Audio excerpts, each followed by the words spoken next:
Congratulations! Are you waiting for the applause? Are you waiting for what I'm congratulating you on? Are you waiting for somebody to tell you, yes, you got out of bed today? Are you waiting for somebody to pat you on the back for doing the dishes? Are you waiting for somebody to say, wow, I'm so proud of you for doing your laundry and actually getting up out of bed and making your bed and then telling yourself, wow, I brushed my teeth? Would you like a round of applause for that? Would that make you feel better? This is all you'll hear. But sadly, you won't even hear that because the crickets have arthritis and they won't be able to make that beautiful noise because their bones are getting creaky and nobody's going to be here for you.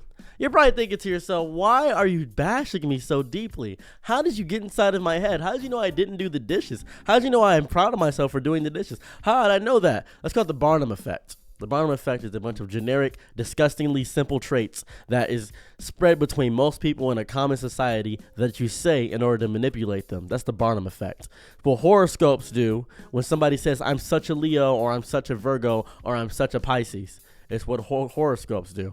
This is done with psychics. This is done with tarot readings. This is done with everything. It's science. It's psychology, and it's easy to do, especially if you're a manipulator. It's very easy. Why am I telling you this? Because there will never be an applause for you. Not even for me. I remember when I reached 50K on YouTube, 50,000 subscribers. I remember that. And I was happy that everybody congratulated me on YouTube. I was very happy about that. However, I was looking for people in real life to acknowledge it. So I'll go outside and see if anybody would probably tell me that I reached 50K. Maybe my family, maybe my brother, my sister. Nope. Reached 100K on TikTok. That was really fun. Reached 100K on TikTok. Waiting for somebody to acknowledge it and say something about it. Nope. None of my friends in real life cared. Nobody cared about what I did. As a matter of fact, I remember when I first started going to the gym, when I was younger, I was about 12, 13, maybe 14, around that range. And I was really big. I was 250 pounds. I was huge. And I started going to the gym, start working out every day, start getting my body in shape because I was a big kid. And guess what? Nobody cared. Nobody congratulated me. So I clapped for myself. I began to start learning how to clap for myself. I learned how to clap with one hand because my other hand will be doing something else. That's right. That's not anything provocative. It's just the world doesn't wait for you. So you have to hold back the onslaught of negativity. You have to clap with one hand. What is the sound of one hand clapping? That's the sound of one hand clapping. I'm not sure if the mic is picking this up. Doesn't matter to me. I'm clapping with one hand. That's what I learned how to do. It's important for me to let myself know that I've had a good job. I've done a good job. I am a good job. I've done everything in my ability to make myself feel like a person. I've done everything in my ability to let myself know that I made it. But nobody on the planet is going to always have somebody there in their corner telling them they done great. Sometimes it's just you and your cat against the world.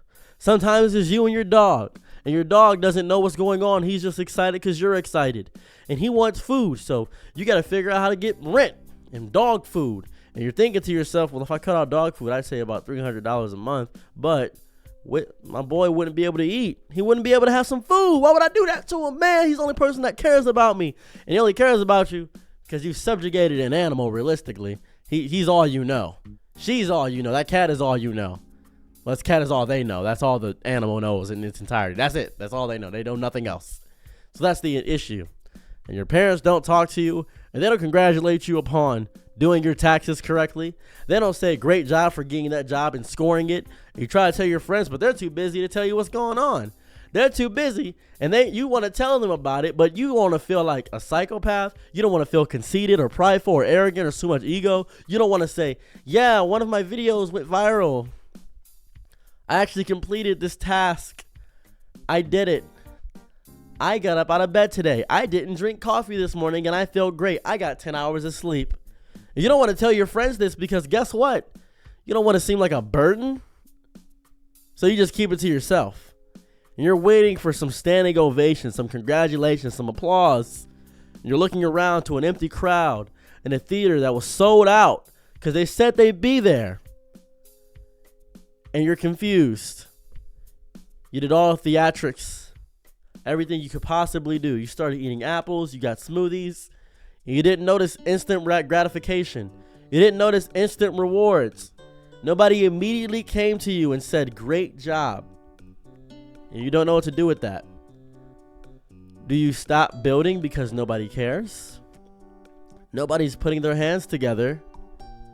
Why is nobody putting their hands together? I did a good job, right? I did great. Where's my participation trophy? And the bigger issue is that you don't know how to fail. You don't know what it's like to have nothing. And that's okay.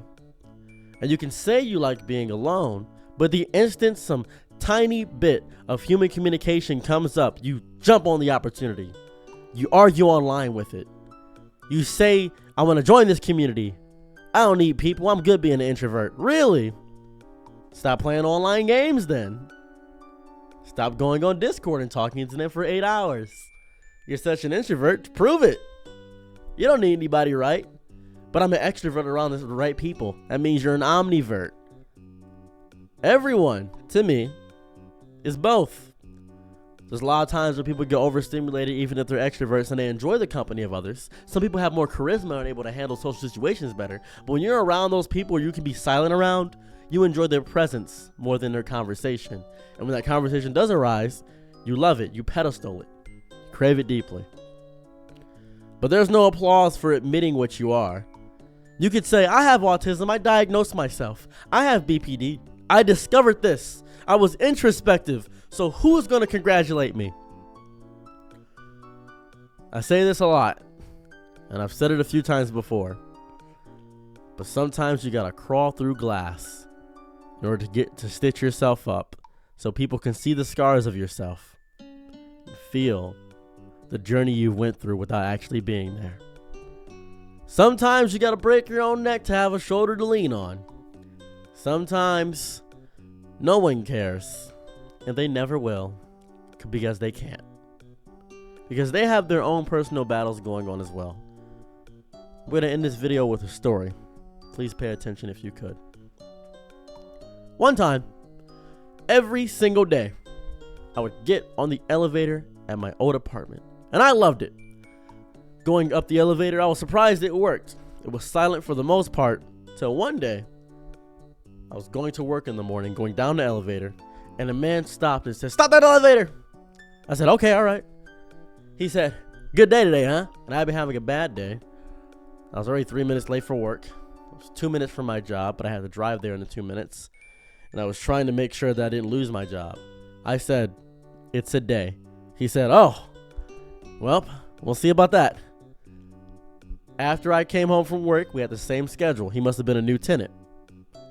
He comes in to the elevator. He comes up with me and he says, so was it a good day? And I said, no, it was a really bad day. I have a point on my system and a point on my attendance. It wasn't that good. He said, well, at least you learned a lesson about something, right? And he smiled the entire way up. And I said, sure, why not?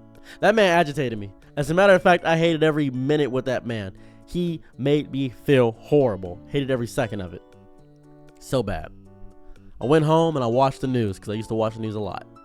So, checking the news, minding my business. This goes on for 2 weeks. 2 weeks of this nonstop.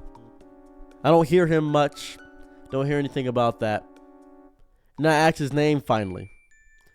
His name is Albert Kerr. Albert Kerr. Good man. And I got his name and he asked me every day, good day today, huh?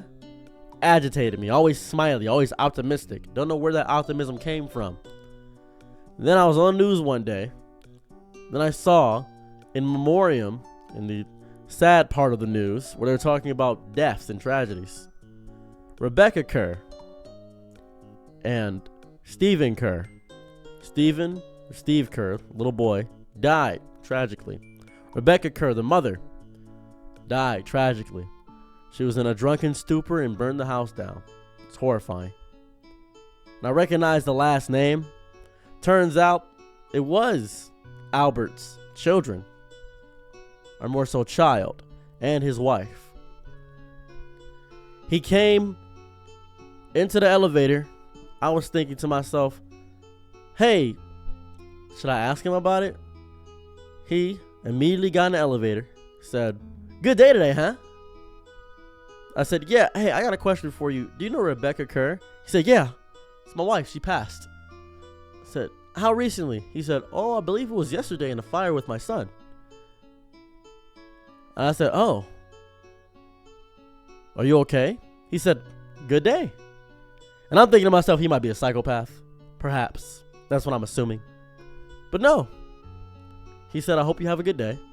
He went to work, came in, and I said, are you sure you're okay? You need anybody to talk to? He said, don't give me the pity party. I don't need it. I'm fine. I'm thinking he's holding it into himself. But he's still positive, even if he is holding it into himself. Nobody clapped for him. Nobody was there to comfort him. He had no one. I love that man.